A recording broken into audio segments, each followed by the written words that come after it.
మన యొక్క తెలివితేటలను అధికంగా పెంచుకుంటున్నాం. We are developing our intelligence. తెలివితేటలు పెంచుకుంటున్నామే కానీ దాని సక్రమైన మార్గంలో ప్రవేశపెట్టడం లేదు. We are developing intelligence, but we are not making use it in the right path. సక్రమమైన మార్గంలో మన తెలివితేటలు ప్రవేశపెట్టినప్పుడే మన తెలివితేటలకు ఒక విలువ.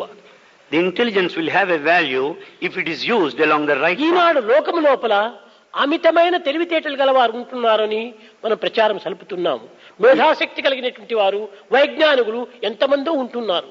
Today in the world there are many intellectuals and scientists. కానీ తెలివితేటలు ఉంటున్నాయి కానీ స్థిరత్వం లేదు, అక్కడ స్టడీ మైండ్ లేదు. There is intelligence, but there is no steady mind.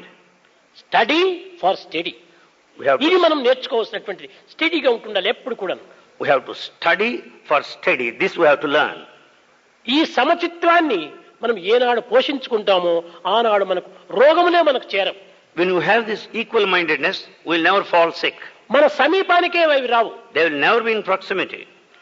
మన ఆహారంలో కొన్ని సక్రమమైనటువంటి మార్గాన్ని అవలంబించాలి. We should have proper habits in relation to food.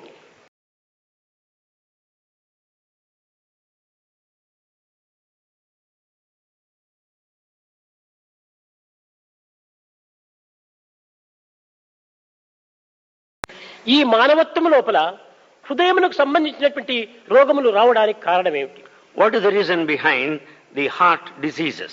రోగములకంతా ప్రవృత్తి యొక్క ప్రతిబింబమే. For the diseases, temperament is responsible. Outlooks are responsible.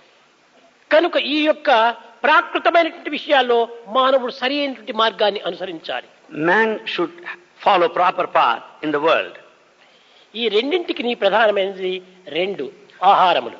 For these two are ఇవే very important. పంచభూతముల్లోని రెండు పదార్థములు. These are the two of the materials in 5 elements. భిక్షాన్నం దేహరక్షాత్తం, వస్త్రం శీత నివారణం.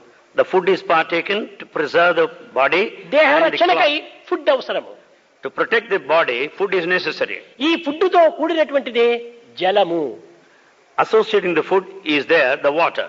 ఇవి రెండు ప్రధానమైనటువంటి స్థానాన్ని ఆశ్రయించాయి. These two are very important.